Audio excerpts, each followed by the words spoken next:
Avec l'exemple du glyphosate, vous allez tout comprendre.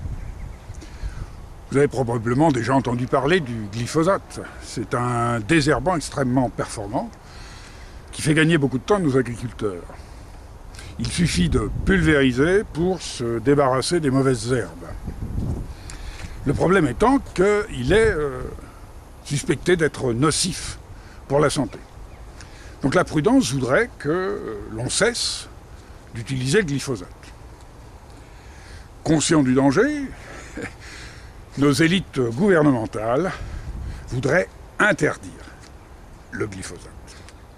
Ah bravo les élites, hein. L'interdire seulement à l'agriculteur français, c'est lui tirer une balle dans le pied. Comment vont-ils désherber? À la binette? Nous le comprenons tous. Ils perdront forcément face à la concurrence étrangère. Mais que font nos élites? Car si, au lieu d'interdire le glyphosate, on taxait la consommation de produits au glyphosate, ce ne serait plus un désavantage pour nos agriculteurs. Bien au contraire, ce serait les aider. Des taxes, toujours des taxes, me direz-vous. Oui, mais pas les taxes imbéciles de notre gouvernement. Des taxes intelligentes. Des taxes progressives, payées par le consommateur et remboursées intégralement au consommateur, au centime près. Si on vous prend 1 euro de taxe d'un côté, pour vous rendre 1 euro de subvention de l'autre. Où est le problème? C'est totalement indolore, au point qu'on pourrait même se demander à quoi ça sert et si c'est bien efficace. Oui. Sauf que comme ça, on sauve la planète du réchauffement climatique. Vous allez me comprendre. Si on taxe la consommation de produits au glyphosate, on va également taxer les produits au glyphosate que nous allons importer pour les consommer. Et si nous redistribuons l'intégralité de ces taxes en subventions, nous ne les redistribuerons en subventions qu'à la consommation française de produits qui ne seront pas au glyphosate. Ce n'est plus un désavantage. L'agriculture française n'est plus pénalisée, mais favorisée. Non seulement on prend des taxes sur des produits étrangers pour les reverser à l'agriculture française, mais en plus, on taxe un produit nocif au glyphosate pour subventionner un produit sain, sans glyphosate.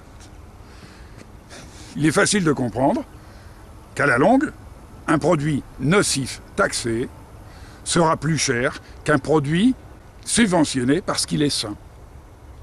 Ce qui est meilleur coûtera moins cher. Oui, j'ai bien dit. Ce qui est meilleur sera moins cher. Comprenez que ça décoiffe un peu l'expert de l'économie, puisque plus un produit sera de qualité, moins il sera cher. Ça ne figure pas dans leur traité d'économie. Qui voudrait acheter un produit de mauvaise qualité, et donc taxé, parce qu'il est plus cher qu'un excellent produit subventionné? Peut-être, à l'arrière, un expert de l'économie. Partant de là, tout est résolu. Un produit taxé au glyphosate deviendra invendable en France. Et donc, l'agriculteur voudra abandonner le glyphosate, ce en quoi nous pourrons l'aider grâce au produit des taxes.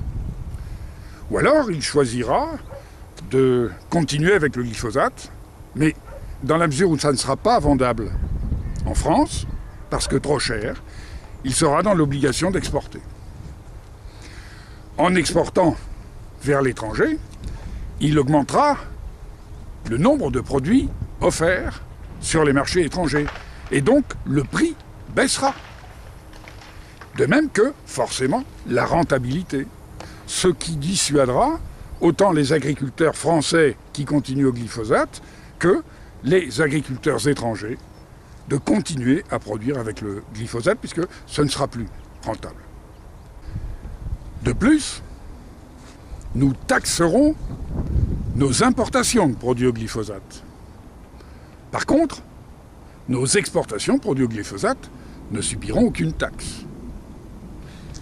Les pays étrangers, voyant que quand ils exportent vers la France, ils sont taxés, quand ils importent de France, ils ne le sont pas, voudront lutter contre cette concurrence quasi déloyale. Le meilleur moyen pour eux, ce sera d'adopter, eux aussi, la dissuasion incitative. Nous pouvons propager la dissuasion incitative, y compris chez nos concurrents.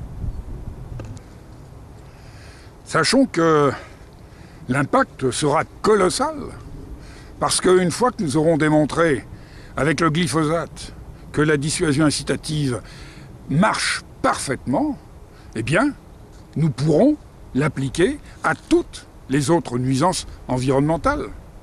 Si ça marche sur le glyphosate, ça marche sur quasiment tout le reste, y compris nos émissions de gaz à effet de serre. Et donc, grâce à les dissuasions incitatives, la France peut faire comprendre que, avec la dissuasion des taxes sur ce qui est néfaste, incitative en rendant le fruit de ces taxes, eh bien, on peut véritablement gagner contre le réchauffement climatique.